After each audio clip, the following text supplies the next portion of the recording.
নমস্কাৰ বন্ধুসকল, আজি আপোনালোকলৈ আগবঢ়াই এটা চৰাই দিম। চৰাই নাম ধনচিৰি। হয়তো আপোনালোকে বহুতে জানে, কিতাপত পাইছে। ধনচিৰি চৰাই মই পক্ষীটো দেখাম।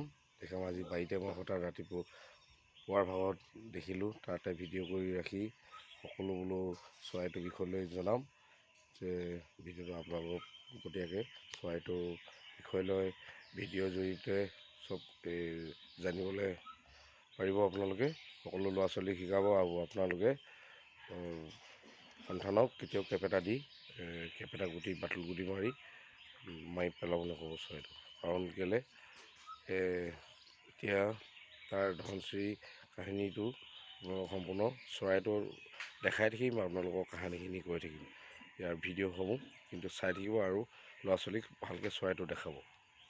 যিমান পাৰে ধনচিৰি চৰাইটোৰ বিষয়ে ভিডিঅ'বিলাক শ্বেয়াৰ কৰি যাব। অইন ভিডিঅ' আজিলৈকে আপোনালোকক ৰিকুৱেষ্ট কৰা নাই, যে আজি মই এই চৰাইটোৰ বিষয়লৈ ৰিকুৱেষ্ট কৰিছোঁ। যিমান পাৰে শ্বেয়াৰ কৰিব, কাৰণ এটা পক্ষী মানে ল'ৰা সন্তান দি চৰাই মাকজনীয়ে কি ধৰণে পোৱালি লৈ সোমাই থাকে গাঁতত, আৰু মতাটোৱে কি ধৰণে কমাই মেলি, যেনেকৈ আমি মানুহে কমাব যাওঁ ল'ৰা ছোৱালীলৈ, তেনেকৈ সিও আহাৰ গোটাই সেই গাঁতৰ ভিতৰতে খুৱাই থাকে নি। তেনেকুৱা ধৰণৰ কাহিনী আপোনালোকে ভিডিঅ' চৰাইটো দেখাই থাকিম আৰু ভিডিঅ'বিলাকো কাহিনীটো কৈ থাকিম। এয়াই হ'ল ধনচিৰি সেই চৰাই। মই দেখিছোঁ নহয় চৰাইটো, সেইজনী চৰাইজনী ধুনীয়াকৈ শুই আছে। তো এইজনী হ'ল ধনচিৰি চৰাই। য'তে হ'লেও দেখিলে কাৰোবাক সৰু ল'ৰা ছোৱালীবোৰৰ যি চিকাৰ কৰে, সেই মানে তেনেকুৱা ল'ৰাবিলাকক দেখিলে মানে বুজাব এই চৰাইটো মাৰিব নাপায়। আৰু আগত একচুৱেলি এই চৰাইটো আমাৰ এইফালে নাছিলে, পাহাৰীয়া অঞ্চলত আছিলে। এতিয়া হয়তো লাহেকৈ আহিছে। মই দেখি মই বৰ সুখী। সেইকাৰণে বোলো বহুত দিনৰ পৰা চৰাইটোৰ বিষয়ে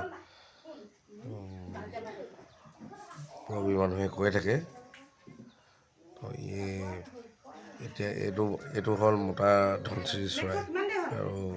আৰু এহাল আছিলে, এতিয়া মাইকীজনী মানে যি পোৱালি দিলে, পোৱালি দি গছৰ ধুন্দত থাকে, যেতিয়ালৈকে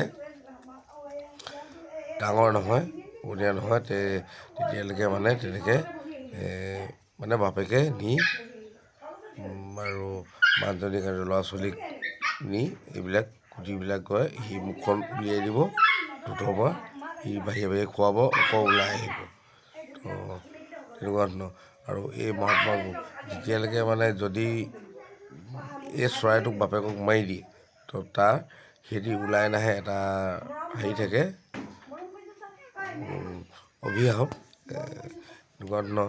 যদি এজনী মাকক যদি এই চৰাইটোক যদি মাৰি দিয়ে, তেনেহ'লে তাত